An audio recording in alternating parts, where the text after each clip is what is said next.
Morning. Good morning. We gather today because we know God listens. God listens to our cries and our pleas, our joys and our thanksgiving. God listens to our hearts even when we do not speak. God listens and God responds in God's perfect time and way because He loves us. What then shall we do? We will Together we remain will remain persistent in persistent in prayer prayer and and press press on on in in our our faith. faith. Praise Praise be to be to God. God. You may be seated. Let us approach God's presence through our prayer. Let's pray in unison. Together, loving God, we come with the burdens of our hearts and the concerns of our minds. We come trusting that we can lay them at your feet and be engulfed by your peace. Help us keep our eyes and ears on you as we receive your message for us today. Help us renew our persistence and our perseverance in nurturing our faith. In the mighty name of Jesus, we pray. Amen.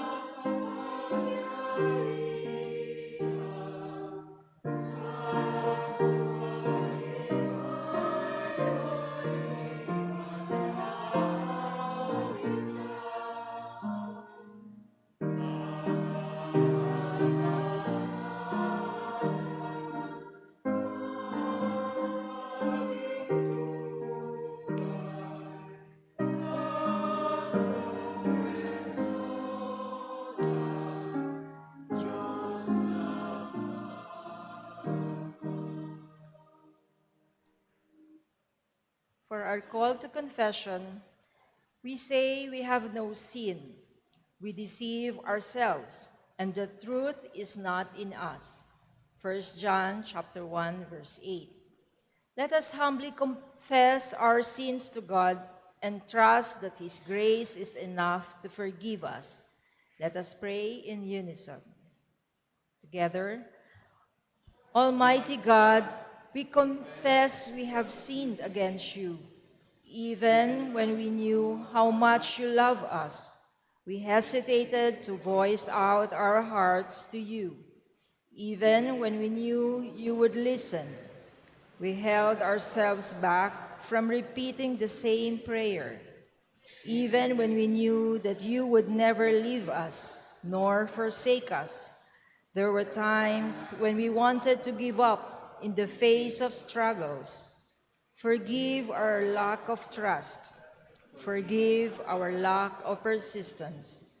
Renew us and help us come to you without hesitation.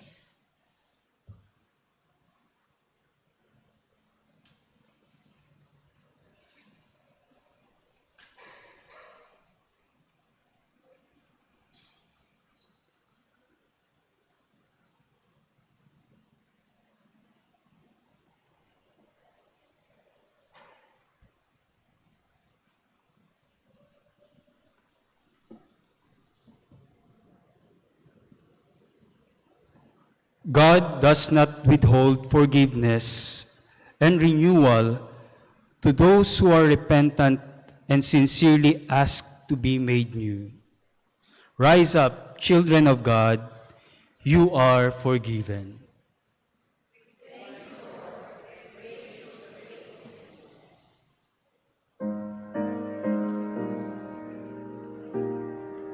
Let us all rise. Kalooban mo ang siyang sundin, putik ako na ugising.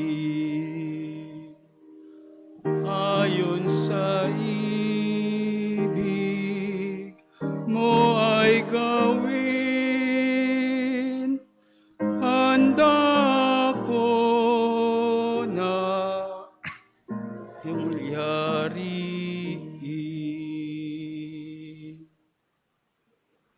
You may now be seated. Good morning, church! Parang ang sarap pang matulog kasi maulan, pero praise God na nandito po tayo, nagsasama-sama para sa ating pananambahan ngayon. A blessed Peace Sunday to everyone. We continue to give thanks to God for bringing us together as one family in Christ. As we move through this month of October, we also celebrate Indigenous Peoples Month with the theme Faith Renewed. Today marks the 9th Sunday in Kingdom Tide, and our message today will remind us to be renewed in persistence. May we know if meron po ba sa atin ngayon na first-time visitor? Meron po ba? Wala? Kung wala, let us take a moment to share the love and peace of Christ with one another. Let's stand, greet the people around us, and sing our fellowship song.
Pwede po ba akong humiling ng konti?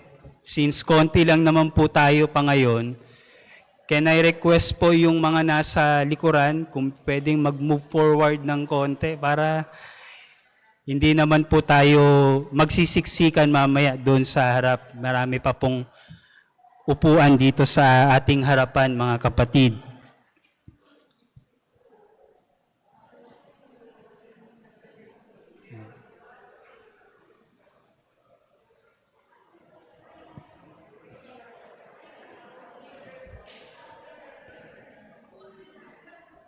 Meron din po akong ilang mga friendly reminders bago po tayo magpatuloy sa ating mga church announcement. First, please avoid passing through our side glass doors once na mag-start po yung ating worship service. Instead, use po yung ating mga front doors of our sanctuary para po ma-minimize natin yung noise and distraction na nakre-create ng ating mga side glass doors. Also, help us na i-ease din po to help us ease our parking space concerns. We encourage po everyone, especially those with smaller cars, to maximize our spaces inside our church, no? Yung dito po banda sa harapan ng ating kitchen and choir room ay pwede pong paradahan, no? So kung maliit naman yung kotse nyo at hindi kayo nagmamadali mamaya na umalis, maximize po natin yung mga spaces, parking spaces po natin dito sa loob ng ating church compound. Now we celebrate with joy the lives of our brothers and sisters who will be celebrating their birthdays this week. On October 20, magba-birthday po si Bea Diayap. Sa 21, Lorna Agpawa, Manuel Gregorio Rivera, Monalyn Villagorda, and Franny Cano. 22, si Tamara Shahani Bando. On the 23rd, Kyle Agnier, Liza Agnier, and Micah Benitez. Sa 24, Nicole Bernas. Sa 25 naman, si Daddy Rene Capuno, Cheryl Ogbinar, and Jonaf Del Fiero. Let's sing our birthday song as we rejoice and thank God for another year of His goodness in their lives.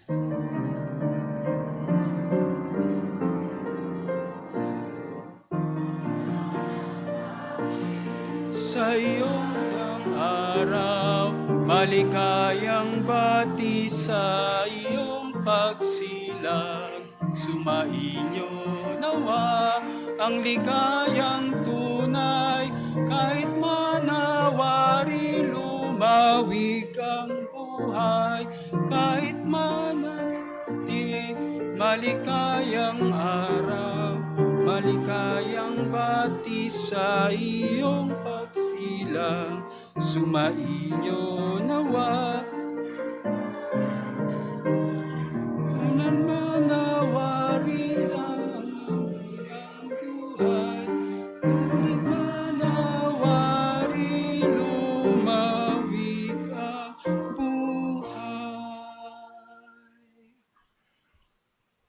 Our flowers this Sunday are lovingly donated by the Benitez family as a Thanksgiving offering for Micah Benitez's birthday this coming October 24. We thank the family for their expression of gratitude and generosity. We continue to give thanks to God for His unending faithfulness and provision for our church. Ito po yung ating stewardship report last October 12. Our Sunday school attendance, we have 30 attendees. For our worship service, we have 158 attendees. And we collected tithes and offerings with the amount of 127,353 pesos. Let us praise God for these blessings and that sustain the ministries and outreach of our church. Truly, to God be the glory. Para naman po sa ating mga regular activities, we also remind everyone for our regular Sunday activities every Sunday at 8:45 a.m. yung atin pong adult Sunday school. Also every Sunday, yung ating pong Children's Sunday School at 10 a.m. Our Flock Shepherding Sunday, every third Sunday Ngayon po iyon, right after our worship service. So kung nahihirapan kayo mag-schedule ng inyong flock shepherding group, yung third Sunday po ay free para may schedule nyo po yung inyong flock shepherding. Also, every fourth Sunday of the month, ang ating pong CRO's monthly fellowship after worship service. Sa buwan po ngayon ng Oktubre, yan po ay sa susunod na linggo, October 26. Here are our upcoming events for the next few weeks. Sa October 26 po, that is this coming next Sunday, meron pong ilulunsad na gawain yung ating Christian Young Adult Fellowship ng ating conference. Ang title po ng kanilang gawain ay CF Break Time Muna, a breather for the builders, an afternoon fellowship for all CF leaders and representatives focused on valuing mental health in our faith journey. It will be held at Lintoria sa Diliman Coffee Shop at 1:30 p.m. Ang registration fee po is 500, inclusive of 100 pesos CF registration and 400 po para sa consumable food doon po sa coffee shop. Our guest speaker for this activity will be Sister Leila Distajo, a licensed psychologist. Also, on October 26, kung napapansin nyo, wala po si Pastor Pao ngayon sa kasama natin. Siya po ay nasa UCCP Kundiman. No, siya po ay na-invite as their guest preacher para sa kanilang centennial anniversary. No? Sa October 26, sa susunod na Sunday, the UCCP Kundiman, magkakaroon po ng fundraising concert ang UCCP Kundiman entitled Tigib, Siglong Himig ng Pasasalamat, will be held in celebration of the 100th founding anniversary of UCCP Kundiman. It will be take at Philippine Christian University, doon po sa 7th floor ng kanilang Science and Technology Building at 7 p.m. Yung tickets po ay available doon po sa ating church foyer, no? 500 pesos lang po yan. Hanapin nyo lang po si China Pepito, no? Meron pong libreng smile pag bumili po kayo. Tinatanong ko kung may discount wala daw pong discount. Pero yan po ay tulong natin sa ating mga kapatiran sa UCCP Kundiman. Looking ahead din po sa ating gawain on November 16, our Board of Christian Educators will be leading a special seminar titled Managing Children's Behavior with Diverse Needs. Para po sa mga detalye, narito po yung ating BOSE Chairperson, Sister Jaja Faborial. Hello po, magandang umaga. Good morning. On behalf of the Board of Christian Educators, iniimbitahan po namin kayo sa darating na November 16 para sa aming seminar na pinamagatang Managing Children's Behavior with Diverse Needs. So whether you're a parent, teacher, or a church member, this session will help you better understand the unique differences among children and discover practical ways to guide and support them, both at home and in church. So we have invited an expert po, si Dr. Marcelino Reyesio Cruz III, a doctor on development and behavioral pediatrics. So again, this will be on November 16 at 1 p.m. Lunch will be provided by 12 p.m. So pwede niyo pong agahan. So let's come together po as a community that nurtures every child's God-given uniqueness. Maraming salamat po. Salamat, Jaja. So, i-take note po natin yung ating mga activities, regular activities, and upcoming activities of our church. As we come before God in prayer, let us remember in our hearts those in our community who are sick or recovering, those who are grieving the loss of loved ones, and those who have maybe facing difficult trials at this time. Let us also pray for the continuous peace and healing of our nation and our world, especially on this Peace Sunday. May God's love and justice reign in every heart and home. With open hearts, let us now bring all our joys and concerns before the Lord. Those who are able, please kneel as we led in prayer by one of our UCM President's brother, Dwight Sabala.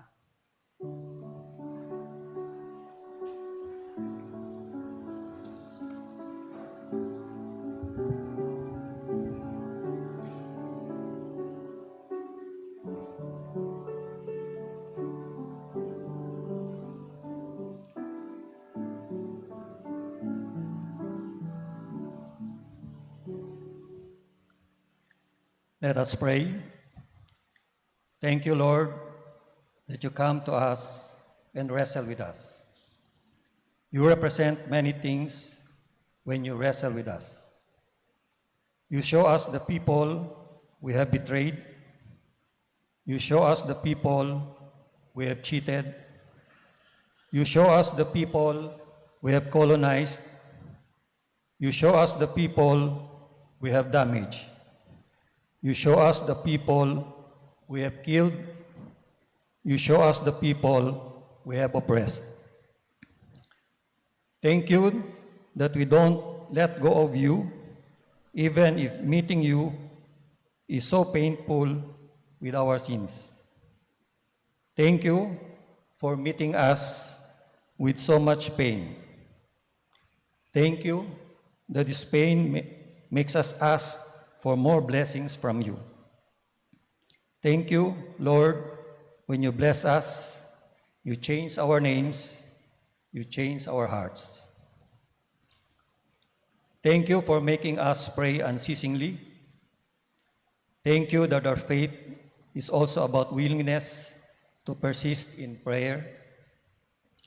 Thank you, Jesus, for telling us that God has 3 gifts for us: the Holy Spirit, the kingdom, and justice. Thank you, Jesus. Your death and resurrection was the best judgment of all unjust judgments against us. Lord, we ask many things from you. Kindly heal the sick and the recuperating. Give work to the jobless, assistance to those in need, comfort to the sad and lonely, and unity to the separated. Please wrestle with our government leaders so that they will change, so that they will have good governance. Please bless, guide, and protect our church goers, our church leaders, our church workers, and our pastors, as we in our country experience difficulties due to corruption. All this we pray in Jesus' name. Amen.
Let us open our Bibles and let us read from Genesis chapter 32, verses 22 to 31.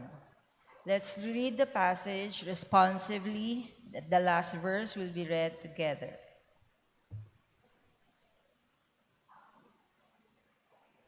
Genesis chapter 32, verse 22 to 31. And I read, "That same night, Jacob got up, took his 2 wives and his 2 concubines and his 11 children, and crossed the Labok River.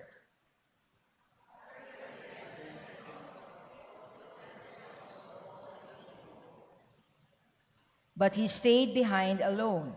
Then a man came and wrestled with him until just before daybreak.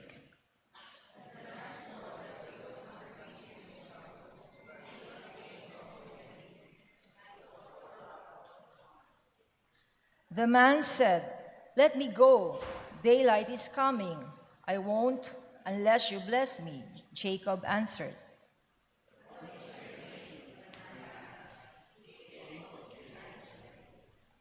The man said, 'Your name will no longer be Jacob. You have struggled with God and with men, and you have won, so your name will be Israel.'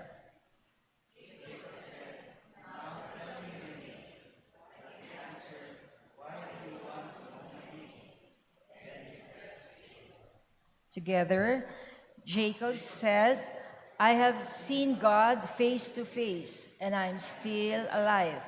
So he named the place Peniel. The sun rose as Jacob was leaving Peniel, and he was limping because of his hip.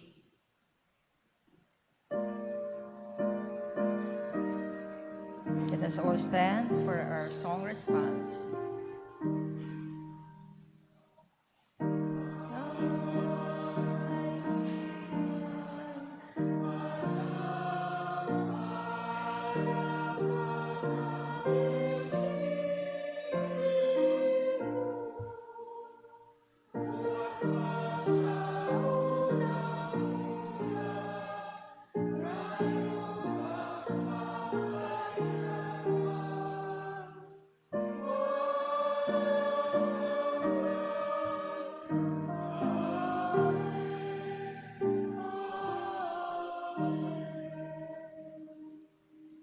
Please remain standing. Our New Testament reading is from the Gospel according to Luke chapter 18, verses 1 to 8. Allow me to read it for you. Luke chapter 18, verse 1 to 8. And I read, "Then Jesus told his disciples as a parable to teach them that they should always pray and never become discouraged. In a certain town, there was a judge who neither feared God nor respected people. Then there was a widow in that same town who kept coming to him and pleading for her rights, saying, 'Help me against my opponent.' For a long time, the judge refused to act, but at last he said to himself, 'Even though I don't fear God or respect people, yet because of all the trouble this widow is giving me, I will see to it that she gets her rights. If I don't, she will keep on coming and finally wear me out.' And the Lord continued, 'Listen to what that corrupt judge said. Now, will God not judge in favor of his people who cry to him day and night for help? Will he be slow to help them? I tell you, the judge in their favor and do it quickly. But with the Son of Man, find faith on earth and when he comes." We have already been blessed through the reading of God's word. Please be seated. Let us continue to meditate of God's message through the anthem and the preaching of God's word.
Thank you, choir, for that wonderful anthem. Good morning once again, church. All of us at one point or another have faced struggles in life. Some of us are maybe in the middle of it right now. There are internal struggles, the silent battles we fight within ourselves, anxiety, depression, sickness, moral confusion, loneliness, shame, guilt, or fear of the unknown. And there are also external struggles, the visible ones that we face every day.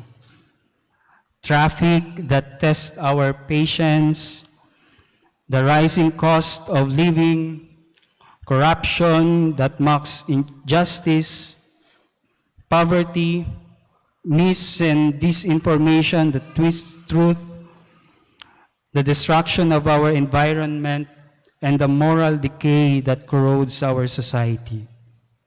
Sometimes we experience both because our personal struggles are often shaped by the brokenness of the world around us. I remember one moment in my life when I struggled and questioned God. First time ko tong ikwento sa church. First time din yata maririnig nung nanay ko. It was during my college years at Eulogio Amang Rodriguez Institute of Science and Technology, or IRIS.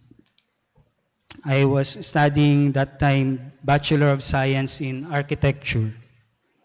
One afternoon around 3 o'clock, I was walking along Vicente Cruz Street, coming from school, on my way to catch a bus going home to Quezon City.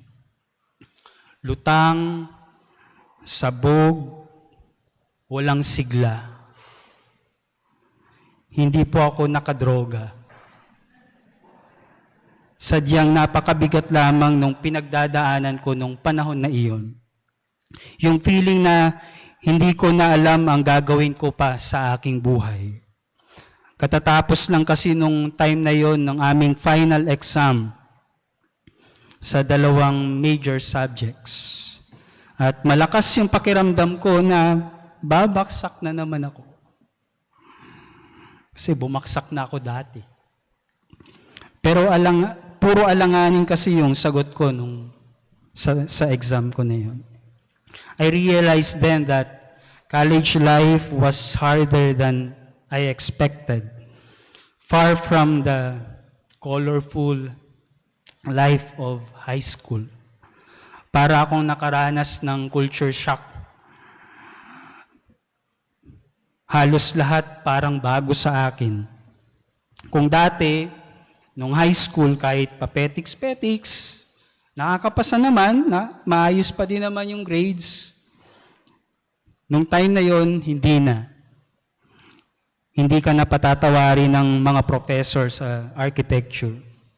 Naalala ko pa yung isang sinabi ng professor ko, yung course daw namin ay para sa mga kayod kalabaw. At totoo nga. Pero ang mas kinasasama ng loob ko nung panahon na iyon, more than the academic pressure, is the rampant cheating in class during our examination. Individual examination yon, pero parang group project yung dating. And some of those leading it were Christians in our classroom. But I want to honor God. I want to stand on my principle na hindi ako mangungopya at magpapakopya. Sa isip ko nung time na yun, di bali na bumaksak sa exam. Basta pumasa sa puso ni Lord. Kaya lang, parang ibang usapan na kapag nalalagay ka na sa alanganin.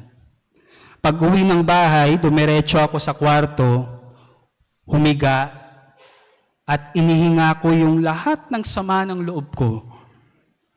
Doon na tumulo yung luha ko. At question ko ang Panginoon. Sabi ko, Lord, bakit parang ang unfair mo? Bakit parang hinahayaan mo pang magtagumpay ang mga gumagawa ng mali? Tapos ako na nagsisikap na sumunod sa iyo, ako pa ngayon ang nasa ganitong kalagayan.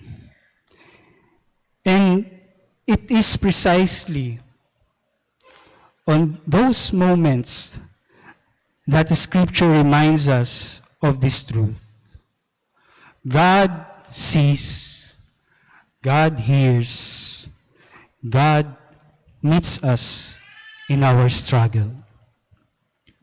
He is not a God who watches us from a distance, gaya nung kanta ni Bette Midler.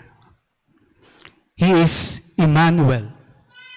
God is with us, walking beside us, wrestling with us, and even carrying us when we cannot longer stand.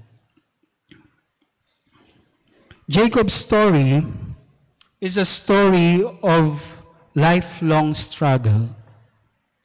He wrestled with his brother for birthright. Naalala niyo naman yung kwento ni Jacob, tama? He deceived his father for a blessing, fled from his uncle's anger, and now, in Genesis chapter 32, was preparing to meet his brother Esau again, afraid, guilty, and uncertain of what awaited him. That night, Jacob found himself alone by the river Jabbok. Jabbok in Hebrew, which sounds like abak, meaning to wrestle. The wordplay is intentional to emphasize how Jacob's life was one long struggling match with others, with himself, and finally with God. A mysterious man appeared and wrestled with him until daybreak. Sabi ng mga Bible scholars, yung ibang mga Bible scholars, itong pagtatagpo daw na ito ni Jacob, anong mysterious man, ay dramatic illustration kung ano yung nangyayari sa kalooban ni Jacob during that time.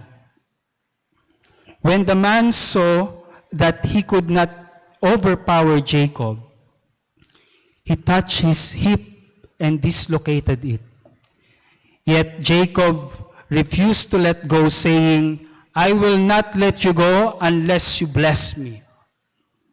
And the man said, "Your name will no longer be Jacob, but Israel, for you have struggled with God and with humans and have overcome."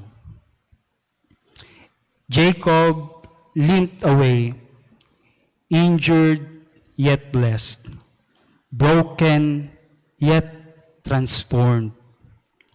The blessing Jacob received was not wealth or safety.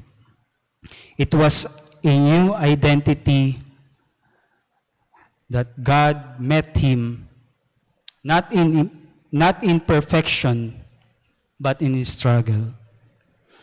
In Luke chapter 18, we read Jesus tells a parable about a widow, one of the most vulnerable people in their society that time, who keeps coming to an unjust judge, pleading, saying, "Help me against my opponent." She has no husband to lean on, no money, no social standing. Yet she refuses to stop pleading. The judge, who neither fears God nor respects people, finally gives in after a long time, not with of compassion, but because he's tired of the widow's persistence. Nakukulitan na siya eh. Ano ba to? Buntot ng buntot sa akin. Siguro iniisip nung unjust judge na iyon. Pagbigyan ko na nga.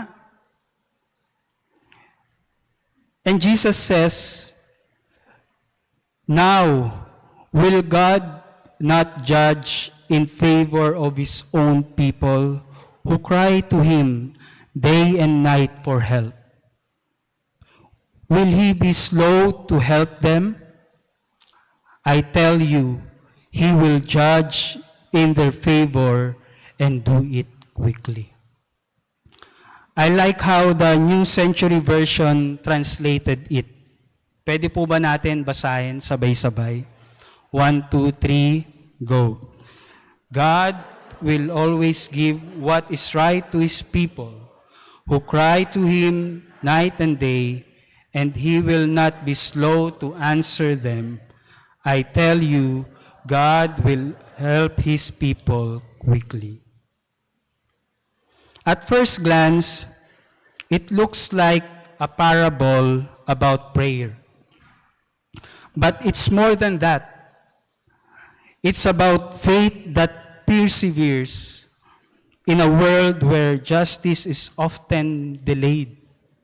May kasabihan nga tayo, di ba, na justice delay is justice denied.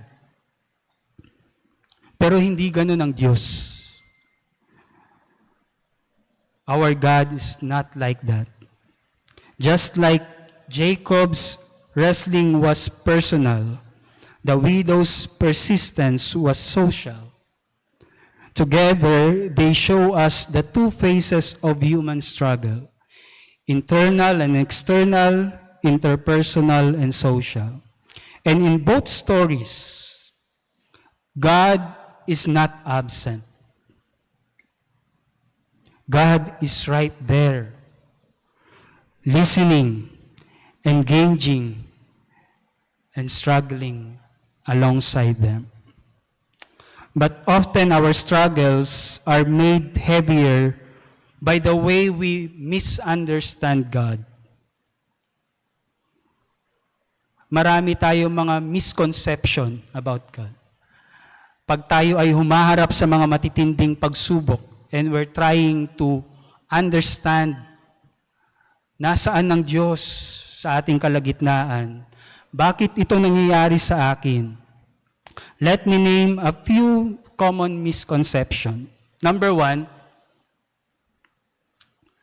God is watching us from a distance. Malayo ang Diyos sa atin. Kaya tayo tumatawag. Kaya pag nagpe-pray tayo, madalas nakataas yung ating mga ulo. But if that's true, why do we call Jesus Emmanuel? God with us. Why did the Holy Spirit come to dwell in us? Not to watch from afar, but to be our comforter, advocate, and friend. Number 2 misconception is that if God doesn't answer our prayer, it means we lack faith. Kulang ka kasi sa pananampalataya. Parang yung sagot nung isang participants namin sa Bible study sa Abacada kahapon, kulang kasi sa prayer. Hindi malakas yung prayer. Kailangan lakasan, isigaw. Baka sakaling marinig ng Diyos na napakalayo sa atin. Yet Jesus said in Luke chapter 17, verse 16, if you have faith as small as a mustard seed, maliit lang po yung mustard seed eh, you can say to this mulberry tree, be uprooted and planted in the sea, and it will obey you. kahit maliit yung ating pananampalataya, hindi yun mamaliitin ng Diyos. God's silence does not always mean disapproval. Sometimes, it is the silence of a God who is listening deeply, not testing our faith, but forming it. Lastly, yung isa sa mga misconception natin is struggles mean God is punishing us. Maraming mga Kristiyano, negative yung pagtingin sa imahe ng Diyos. Brutal, harsh, na konting pagkakamali, paparusahan ka. If that's true, then the poor widow in the parable must have deserved her suffering. Kasi maaaring nagkasala siya. Kaya siya nahihirapan na makuha yung kanyang hustisya doon sa unjust na judge. But Jesus never says that.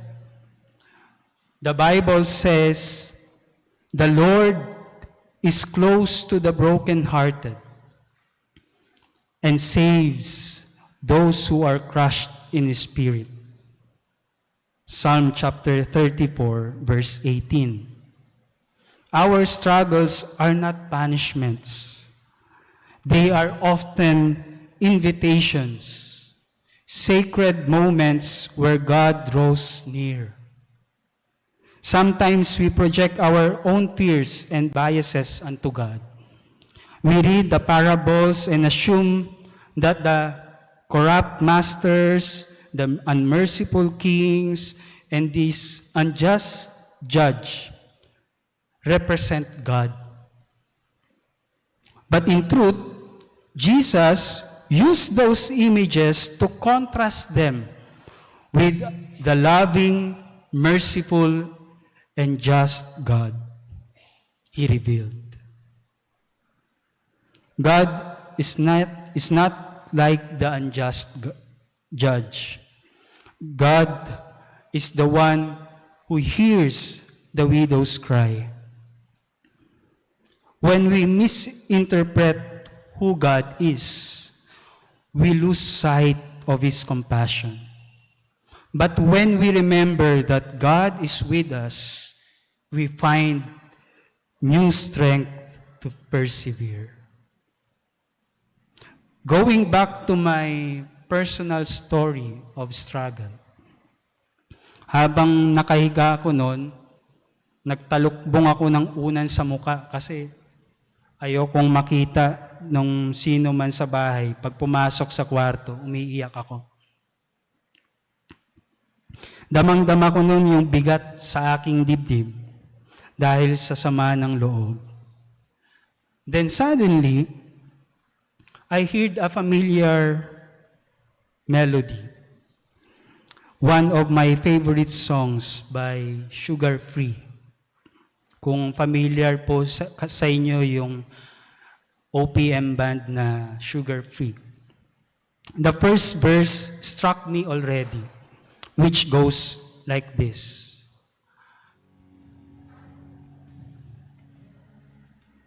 Kanang umiyak sa mundong pabago-bago,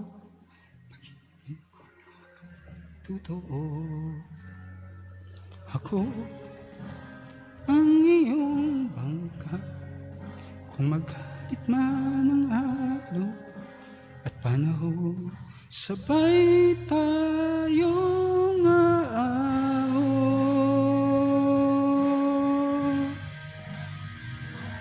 Kung wala ka nang tapos na pala, sorry. Na-carried away po ako, sorry. Yung kanta na yon. Malinaw sa aking tenga ang tunog. Para akong naka-headset. Pero wala akong headset during that time. Sigurado ako na hindi siya tunog ng radyo mula sa kapitbahay namin. Wala ding nagpapatugtog sa bahay namin during that time. Hindi ko alam kung nakakaranas ako ng hallucination nung mga panahon na yon. Pero promise po, hindi po ako gumamit ng droga. That moment, it dawned on me that it is God's way of telling me, don't be discouraged. Don't be afraid.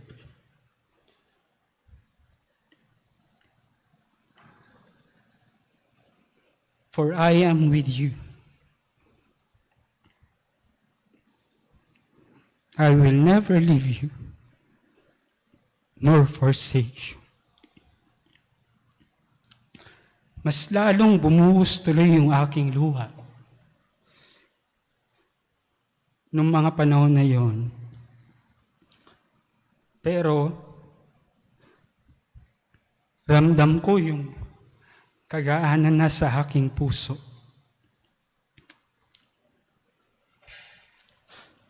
Naramdaman ko ang pagkalinga ng Diyos sa akin noong mga oras na iyon. Nawala yung makapal na ulap sa aking isipan. At isang bahalagang bagay yung natutunan ko. Para sa akin, wala nang masasapat pa sa pagdamay ng Diyos sa mga panahong lugmok ka sa problema at kalungkutan.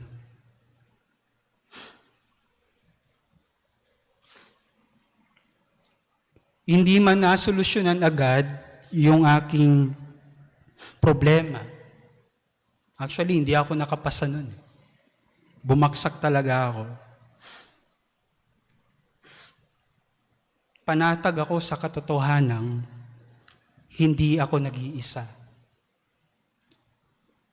sa hamon na aking kinakarap.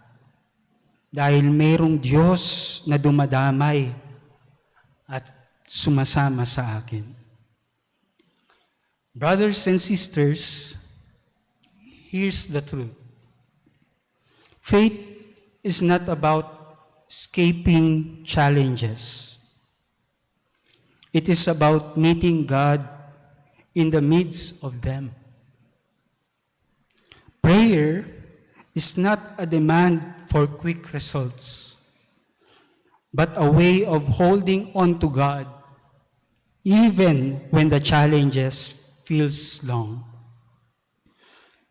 And perseverance is not stubbornness. It is trust that refuses to let go of the one who never lets go of us.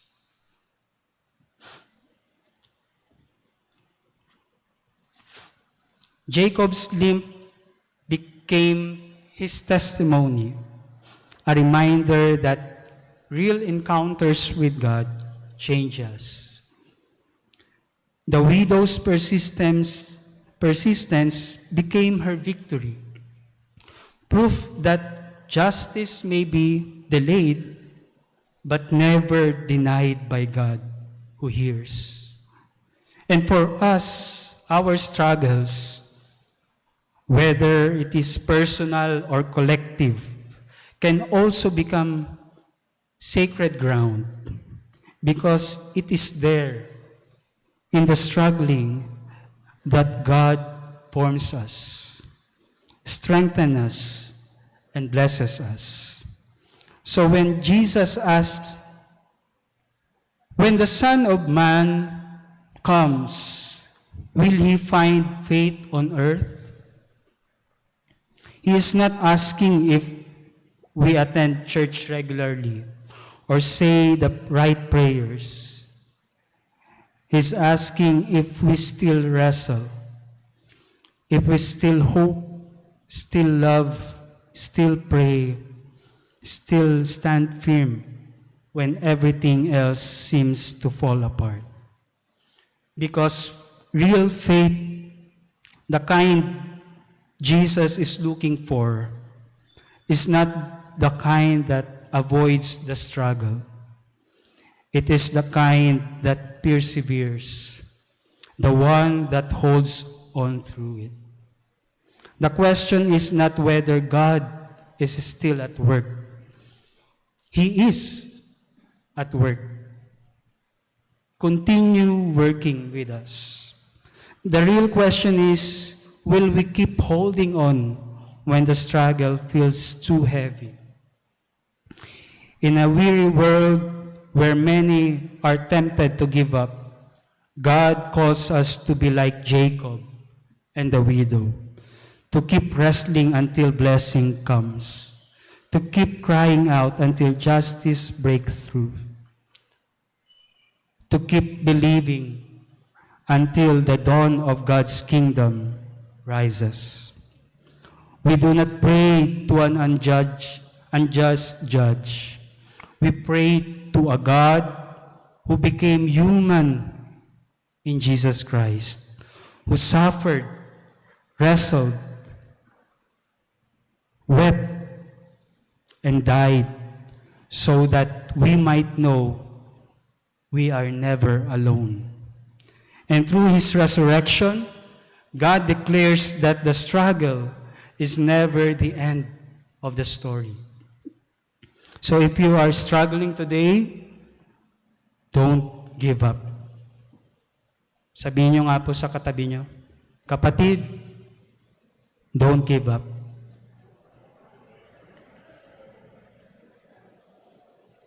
Don't give up. Wrestle if you must. Cry if you must. But hold on, not because you are strong, but because God is faithful. For every wrestling is an encounter, and every encounter is a reminder that grace meets us not in escape, but in engagement. May you meet God in your daily struggles, and may it give you hope and faith that perseveres. Amen.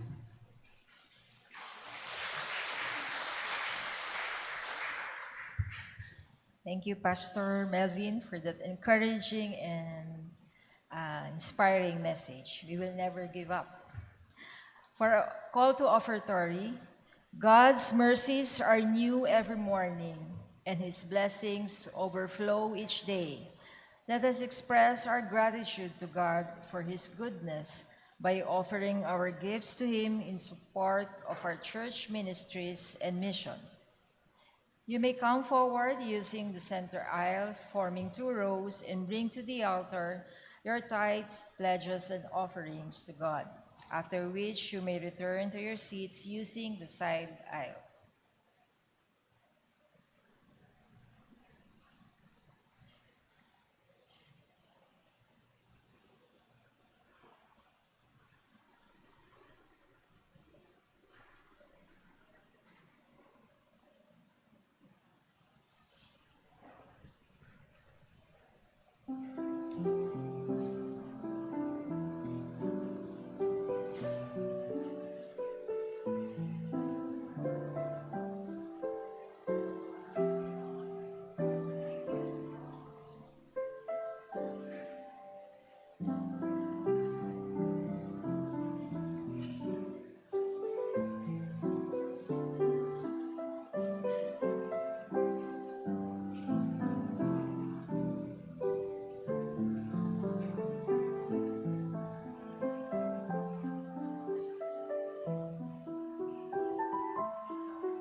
Let us all stand.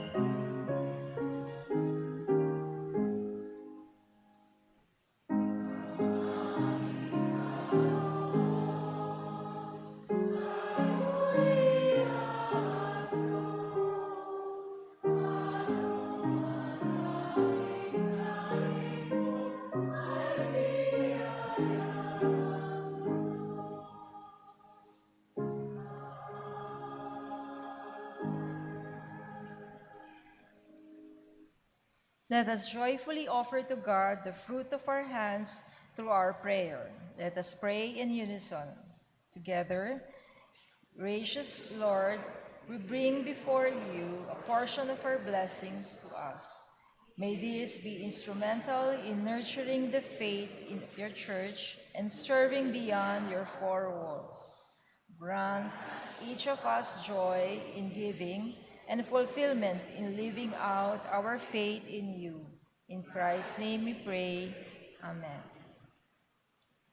Please remain standing. In response to God's message, let us sing our closing hymn, Ang Taos Pusong Dalangin.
Karamdaman may bagabag na anuman. Tayo iusay sa bigating tinataglay. Kay Jesus tayo lumapit, magmakawang umibig sa sagipin, sa hinagpis, alang-alang sa pag-ibig.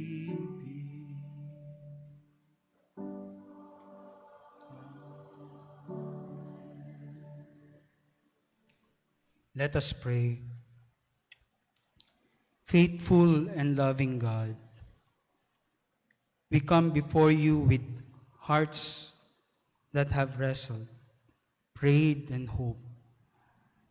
Thank you for reminding us through the message today that you are not a God who turns away from our pain, but a God who meets us right in the middle of it.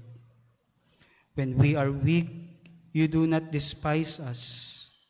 You draw near. When we are afraid, you speak peace into our trembling hearts. When we feel alone, you remind us that you are Emmanuel, God with us. Lord, teach us to hold on to you even when answers seem far away. Teach us to trust even when we do not understand.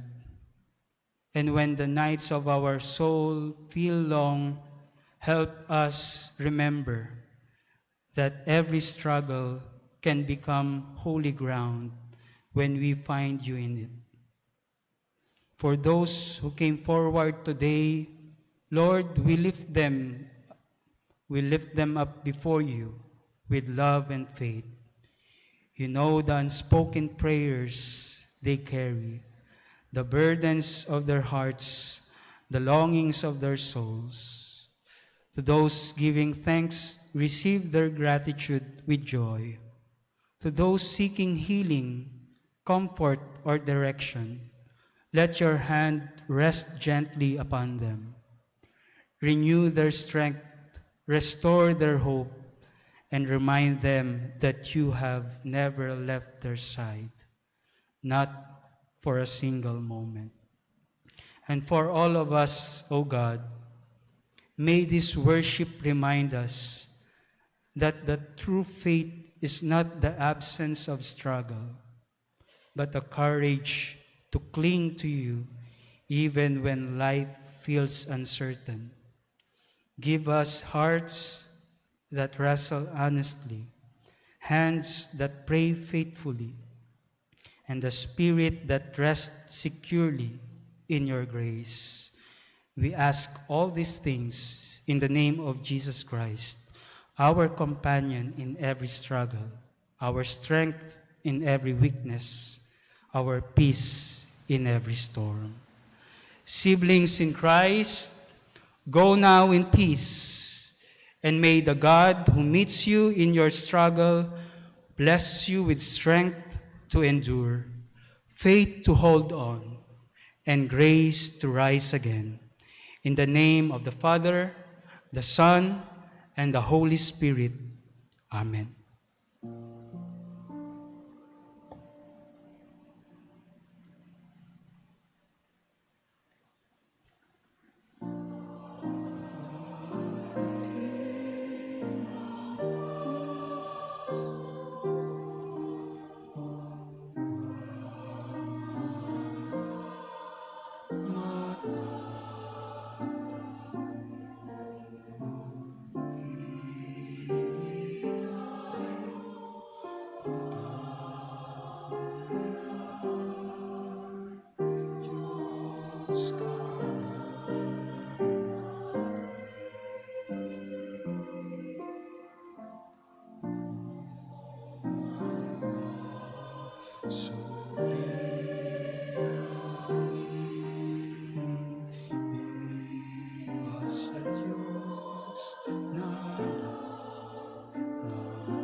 So